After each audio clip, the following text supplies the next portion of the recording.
क्यों करा जाता है पूर्णिमा का व्रत? पूर्णिमा का व्रत करने का कारण क्या है बताइए? आप इतने सालों से कर रही हो, कई माताएं कर रही होंगी पूर्णिमा का व्रत। एक समय फलाहार करती हैं, एक समय भोजन करती हैं। भोजन में खीर का होना जरूरी होता है पूर्णिमा के व्रत में। दूध की सामग्री होना जरूरी होती है पूर्णिमा के व्रत में। 12 महीने की पूर्णिमा करो, मना नहीं है। और पूर्णिमा उठाने का भी समय होता है। चैत्र के महीने की जो पूर्णिमा होती है, चैत्री पूर्णिमा पहली पूर्णिमा मानी जाती है, इसलिए चैत्री पूर्णिमा को सिद्ध पूर्णिमा कहते, कार्य सिद्धात्री पूर्णिमा कहते, सिद्ध करने। मनोरथी पूर्णिमा कहते, मनोरथी पूर्णिमा। इसलिए पूर्णिमा का व्रत कहां से उठाया जाता है? चैत्र के महीने की पूर्णिमा से पूर्णिमा का व्रत उठाया जाता है कि मैं महीने की पूर्णिमा करूंगी तो चैत्र पूर्णिमा से उसको उठा लिया जाता है। पर उसका एक नियम रहता है, आप फलाहार करें अपनी जगह पर है, पर एक समय भोजन कर रहे हैं वो अपनी जगह पर। भोजन के साथ में मीठे के साथ थोड़ा दूध की सामग्री होना जरूरी होती है। और क्यों करते हैं पूर्णिमा का व्रत? किस लिए किया जाता है, क्यों करा जाता है? उसका व्याख्यान वर्णन शिव महापुराण के अंतर्गत स्कंद पुराण में लिखा गया। स्कंद पुराण में वर्णन किया है श्री वेदव्यास जी महाराज ने।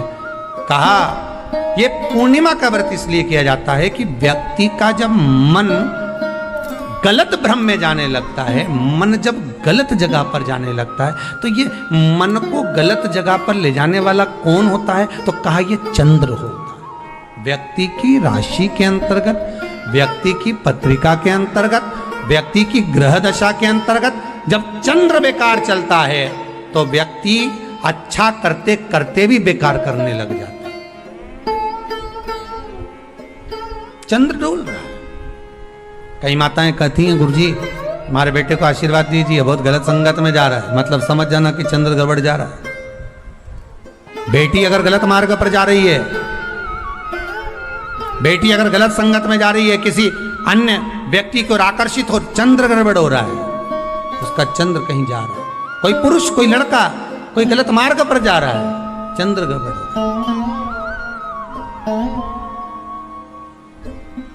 घर में जो क्लेश उत्पन्न होता है, घर में जो विवाद उत्पन्न होता है, उस विवाद को रोकने के लिए केवल चंद्र की ही, इसलिए तो पूर्णिमा घर की नारियां हमारे यहाँ हिंदू धर्म में यहाँ तक स्कंद पुराण में कह दिया कि प्रत्येक पूर्ण आप लोग कभी आप लोगों ने सत्यनारायण जी की कथा करवाई है? जितने लोग आस्था चैनल पर कथा सुन रहे हैं, जितने लोग फेसबुक यूट्यूब पर कथा सुन रहे हैं, यूट्यूब पर कथा का श्रवण कर रहे हैं, उनने कभी सत्यनारायण की कथा करवाई होगी। तो उसमें लिखा है हर कार्तिक, हर पूर्णिमा को, हर संक्रांति को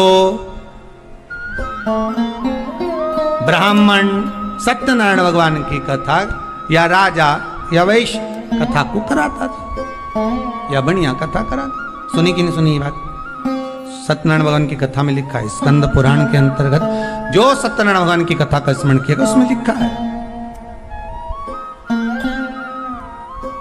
प्रत्येक संक्रांति पूर्णिमा को सत्यनारायण की कथा करवाने लगा और ये योनि को प्राप्त हुआ, इस योनि से छूटा, इस योनि में गया। लिखा है, सब कुछ लिखा। अब उत्ते से समझ जाओ कि पूर्णिमा को सत्यनारायण की कथा करने का बोला। पूर्णिमा को सत्यनारायण की कथा का क्यों बोला? वैसे तो रोज कराओ सत्यनारायण जी की कथा, प्रतिदिन कराओ, मना नहीं है। आप क्या कोई विशेष फंक्शन है आप सत्यनारायण जी की कथा करवा? पर पूर्णिमा संक्रांति को और संक्रांति को पूर्णिमा को सत्यनारायण की कथा का स्मरण क्यों करवाया गया? क्योंकि पूर्णिमा के दिन अगर ये भगवान का व्रत रख लेगी, पूर्णिमा के दिन अगर ये खीर का प्रसाद बना लेगी, थोड़ा सा दूध की कोई सामग्री बना लेगी और भगवान को भोग लगा देगी, भले सत्यनारायण भगवान के भाव से बनाए, भले सत्यनारायण जी के निमित्तार्थ बनाए, पर अगर इसने सत्यनारायण भगवान के निमित्त से बना, पर पूर्णिमा के दिन अगर ये व्रत रखेगी, उपास रखेगी या कोई सामग्री बनाकर भगवान की पूजन कर लेगी, तो इसके घर में जो अशांति है वो शांति में बदल जाएगी। इसलिए कई घरों में आज भी सत्यनारायण भगवान की पूजन हर पूर्णिमा को करती है। माता किताब लेके बैठ जाती है, तुरंत उन्हें ऑफिस जाना, कहीं काम पे जाना, और तुरंत उसने जल्दी कलश रखा, कलश नहीं भी रखे तो भगवान की पूजन कर को रखे ब्राह्मण देवता को बुला लेगी, ब्राह्मण नहीं आएंगे तो खुद कर लेगी, पर करती जरूर है। इतना सा आटा सेक लेगी, पंजेरी बनाई, सीरा बनाई, मिठाई रख दो, कुछ भी करेगी पर सत्यनारायण की कथा कर ले। उसका मन लग गया उसमें, मतलब पूर्णिमा को करना है। उसको करने से क्या होता है? शांति रहती, शीतलता रहती। जिसके घर में हर महीने की पूर्णिमा को खीर बनती हो, ध्यान दीजिएगा, बहुत सुंदर संवाद चल रहा है, बहुत ध्यान देने वाली बात है। प्रत्येक महीने की पूर्णिमा को जिसके घर में दूध की सामग्री बनती हो, दूध की सामग्री तैयार होती हो, खीर प्रसाद तैयार होता हो, उसके घर में कभी क्लेश नहीं हो सकता। चाहे सास बहू एक दूसरे के सामने वो कहे ना, वो सांप और नेवले की लड़ाई क्यों ना, फिर भी शांति हो जाती है। पर प्रत्येक महीने की पूर्णिमा होना चाहिए। ये नहीं कि तुमने एक महीने की पूर्णिमा पे बना लिया और दूसरे महीने की पूर्णिमा को गायब कर दिया। फिर किसी ने कह दिया आज चूरमा तो बन रहा है, दाल बाटी तो बन रही है चूरमे के साथ में, लड्डू बन रहे हैं, तो काय को खीर बना रही हो? तो तुमने अब वो खीर प्रसाद। महापुराण की कथा कहती है महाराज, पूर्णिमा का जो चंद्र है वो विशाल का है, और उस चंद्र की पूर्णता में हमारी अभिलाषाएं भी पूर्ण हो। आप आस्था चैनल के माध्यम से जितने लोग कथा सुन रहे हैं, फेसबुक यूट्यूब पर जितने कथा सुन रहे हैं, और कुबेरेश्वर धाम में जितने कथा सुन रहे हैं, आप में से कितने लोग हैं जो पूर्णिमा का व्रत करते हैं? जो माताएं करती हो जरा हाथ उठाइए। पूर्णिमा का व्रत जो करते हो ना आप लोग, रखिए। अब पूर्णिमा के व्रत में आपने कई बार किताब पढ़ी होगी पूर्णिमा की, या आपने व्रत किया होगा, या पूर्णिमा का व्रत आप धारण करे होगे, तो उसमें पूजन कौन से भगवान की हो? पूर्णिमा के व्रत में किस भगवान की पूजन होती है? तो कहा पूर्णिमा के व्रत में केले के खंभ लगाकर पूर्णिमा का जो उद्यापन होता है, पूर्णिमा की जो पूजन होती है, उस पूजन में शंकर और पार्वती की पूजन की, शिव और नारायण की पूजन करी जाती, शंकर और पार्वती का स्मरण करें। किसकी पूजन होती है? शिव पार्वती।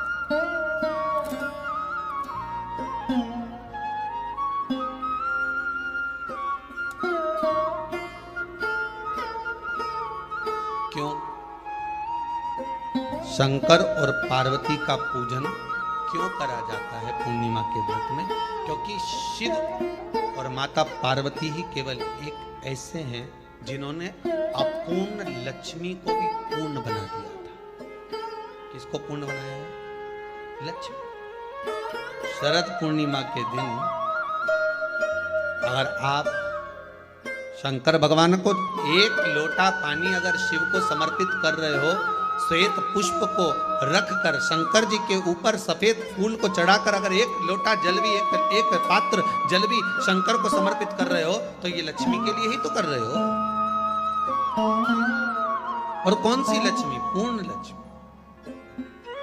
पूर्ण लक्ष्मी। आपको पहले भी कथा में कहा, एक बार भगवान विष्णु के सामने लक्ष्मी मैया ने बहुत तेज स्वर में कह दिया था, नारायण, दुनिया के लोग आपका नाम जपते हैं, दुनिया के लोग नारायण नारायण कहते हैं, दुनिया के लोग आपका भजन करते हैं, पर सत्य मायने में कहूं ना तो मेरे बिना दुनिया के लोगों की नहीं चल सकती, मेरे बिना दुनिया नहीं चल सकती, संसार मेरे बिना नहीं चल सकता। भगवान विष्णु ने कहा ये तो गलत है लक्ष्मी आपका कहना। एक दिन लक्ष्मी को अहंकार आ गया, अहंकार के संबोधन जब माता लक्ष्मी करने लगी तो भगवान उसी समय पर भगवान विष्णु को क्रोध आ गया, और भगवान विष्णु ने कह दिया लक्ष्मी तू इतनी बड़ी बड़ी बात कहती है कि तेरे बिना नहीं रह सकती संसार। मैं तुझे कहता हूं लक्ष्मी तू अपूर्ण है, तू अपूर्ण है, तू पूर्ण कब हो गई?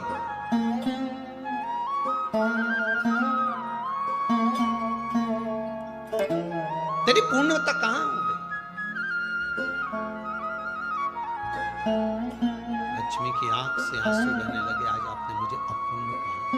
आपको मालूम है आप मुझे अपूर्ण कह रहे हो? आपको ये ज्ञात हो रहा है आप मुझे अपूर्ण कर रहे हो? भगवान कहते हैं हाँ लक्ष्मी मैंने तुझे अपूर्ण कहा। अपूर्णता का मतलब आप जानते हो ना?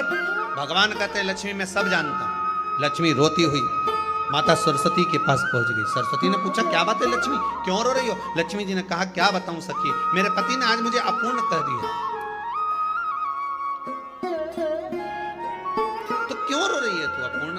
कह दिया, पति ने ही तो कहा है ना, तो क्यों रोना, चल मेरे साथ। और सरस्वती मैया माता लक्ष्मी को लेकर सीधे पहुंच गई माता पार्वती के यहाँ जब पहुंची, माता पार्वती ने लक्ष्मी जी को देखा और सरस्वती को देखा तो पूछा कि बात क्या है, क्या हो गया ऐसा, क्या हुआ, क्या है ऐसा जो तुम दोनों आज मेरे पास में आई, क्या हुआ। पार्वती जी कुछ बोलती, शिव जी का ध्यान माता सरस्वती की ओर और लक्ष्मी की ओर गया और भगवान शंकर जान गए कि आज भगवान नारायण ने लक्ष्मी जी को अपूर्ण कहा है। अब देखें माता पार्वती क्या कर सकती है, इसको पूर्ण बनाने के लिए करेगी क्या। क्या हुआ, माता सरस्वती जी बोली लक्ष्मी को अपूर्ण कर, अपूर्ण कर दिया, हाँ तो क्या सोचना उसके लिए, इसको मैं अभी पूर्ण बना देती हूँ। माता जगत जननी पार्वती ने गोदी में विराजमान गणेश जी को उठाया और उठाकर लक्ष्मी जी की गोद में दे दिया। ले लक्ष्मी, आज से तो पूर्ण हो गई, लक्ष्मी आज से तो पूर्ण। गोदी में जब तक संतान नहीं है तो नारी को लोग अपूर्ण समझते हैं, पर माता पार्वती जी ने संपूर्ण ब्रह्मांड में एक सिद्धता प्रदान कर दी कि अपने गोदी के लाल को, अपने गोदी के पुत्र को माता ने लक्ष्मी की गोद में देकर लक्ष्मी को पूर्ण बनाया। वो दिन कौन सा था, यही शरद पूर्णिमा का दिन था। कौन सा दिन, आवाज पकड़, यही शरद पूर्णिमा का दिन था। शरद पूर्णिमा का दिन लक्ष्मी को पूर्ण करने का दिन, केवल अमृत ही नहीं बरसता, शरद पूर्णिमा के दिन लक्ष्मी भी बरसती। लक्ष्मी पूर्णिमा के कितने व्रत होते हैं, बोलते जाओ जरा, जल्दी जल्दी बोलो। पूर्णिमा के नारियों को, स्त्रियों को अखंड सौभाग्य के लिए, जो नारी वैधव्य नहीं होना चाहती है उस नारी को पूर्णिमा के कितने व्रत करना चाहिए। जिस नारी के यहाँ संतान नहीं हो, भगवान कृष्ण ने माता यशोदा को द्वापर में भी बताया है कि पूर्णिमा के 32 व्रत होते हैं। कितने व्रत होते हैं, 32।